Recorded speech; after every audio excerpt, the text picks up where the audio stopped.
स्वागत है आपका अपने channel youth power for study में। आज हम देखेंगे वैदिक काल। तो वैदिक काल में सबसे हम पहले देखेंगे वैदिक साहित्य। वैदिक साहित्य में सबसे पहले क्या देखेंगे? वेद। अभी हमने लिखा है यहाँ पे वेद। वेद हिंदू धर्म में होते कितने हैं? सबसे पहले आपको ये जानना बहुत इंपॉर्टेंट है कि वेद होते कितने हैं। तो हिंदू धर्म में 4 वेद हैं। कौन कौन से वेद हैं? ऋग्वेद है, यजुर्वेद है, सामवेद है, अर्थवेद है।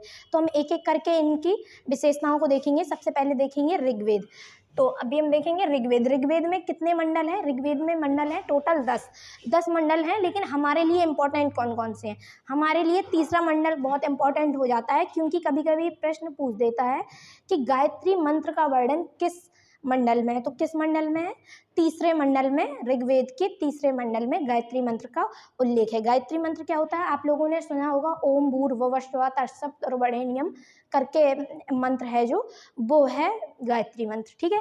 और 9वें मंडल में वर्णन मिलता है सोम देवता का।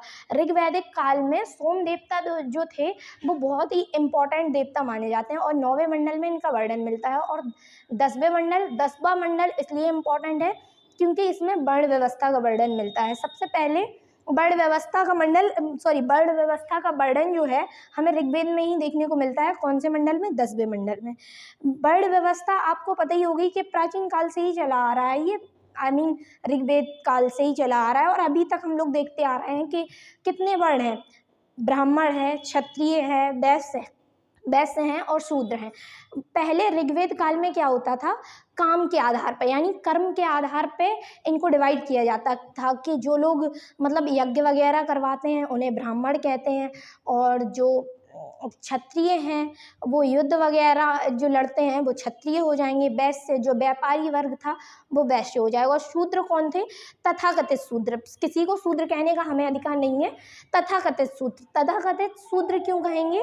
क्योंकि कहे जाते थे, माना जाता था उन्हें शूद्र माना जाता था। तो शूद्र लोग क्या करते थे? जो ऊपर के वर्ण हैं उनकी सेवा करते थे, यानी कि दास। तो दास प्रथा का भी वर्णन हम यहीं पे देखेंगे। और इम्पॉर्टेंट ये हो जाता है कि यहाँ पे हमने लिखा है कि पाठकर्ता। यहाँ पाठकर्ता क्या है? जो ऋग्वेद को पढ़ता है उसे पाठकर्ता। ऋग्वेद के पाठकर्ता को क्या कहते हैं?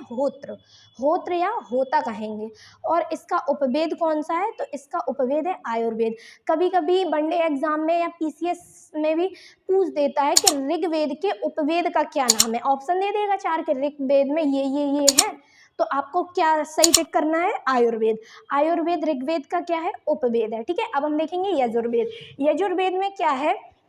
यज्ञ एवं बलि का वर्णन है। यानी कि ऋग्वेद में मंत्रों का उच्चारण हो गया था, अब यहीं से ये तीनों वेद यहीं से निकल के आए हैं ऋग्वेद से। तो इसमें ऋग्वेद में क्या है? बलि और यज्ञों का वर्णन है। यज्ञ किए जाते थे तो जो उनकी प्रथाओं का वर्णन है यजुर्वेद में। ठीक है। और इसके पाठकर्ता को क्या कहते हैं? अथर्वणीय। क्या कहते हैं? अथर्वणीय। ठीक है। और इसके उपवेद को क्या कहते हैं? धनुर्वेद। और ये इम्पॉर्टेंट यहाँ पे ये चीज़ हो जाती है कि यजुर्वेद जो है वो एकमात्र ग्रंथ है जो गद्य तथा पद्य दोनों में लिखा है। बाकी जो ये 3 हैं, ऋग्वेद हो गया, सोमवेद हो गया और अथर्ववेद हो गया, ये 3 जो वेद हैं वो केवल पद्य में लिखे गए हैं। लेकिन ये क्या है?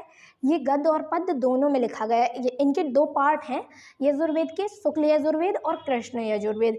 तो इसका एक पार्ट क्या है? गद्य में और पद्य में लिखे गए हैं। इसलिए इम्पॉर्टेंट हो जाता है कि ये एकमात्र ग्रंथ है जो गद्य और पद्य दोनों में लिखा गया है। अब हम देखेंगे सामवेद में क्या है? आप लोग जो संगीत सुनते हैं तो संगीत की उत्पत्ति जो मानी जाती है यहीं से मानी जाती है, क्योंकि जो 7 स्वर हैं सा रे गा मा पा सा, वो इन्हीं से लिए गए हैं। तो सामवेद मतलब अगर क्वेश्चन पूछ दिया जाए कि संगीत का जनक किस वेद को माना जाता है, तो किस वेद को माना जाता है? सामवेद को। ठीक है। और इसके उपवेद कौन सा है? गंधर्व वेद। अब देखेंगे अथर्ववेद क्या है? इन तीनों से डिफरेंट है। यहाँ पे किसकी बात की गई है? जादू टोना टोटका की बात की गई। अभी हम यहाँ पे क्या देख रहे थे? पूजा, यज्ञ, बलि, इन सब का वर्णन देख रहे थे।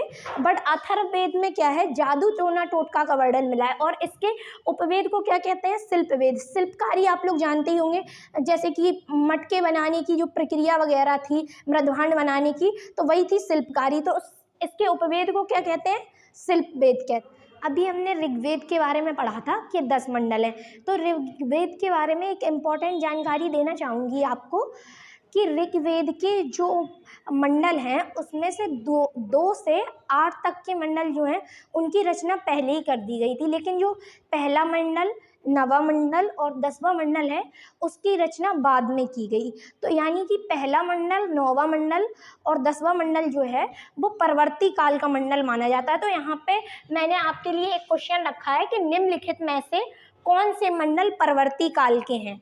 ए 1, 2 और 3, बी 1, 9, 10, सी 8, 7, 9, डी 5, 6, 7। तो यहाँ पे आप कमेंट में इसका जवाब दे सकते हैं कि कौन सा मंडल परवर्ती काल का मंडल है। Thank you.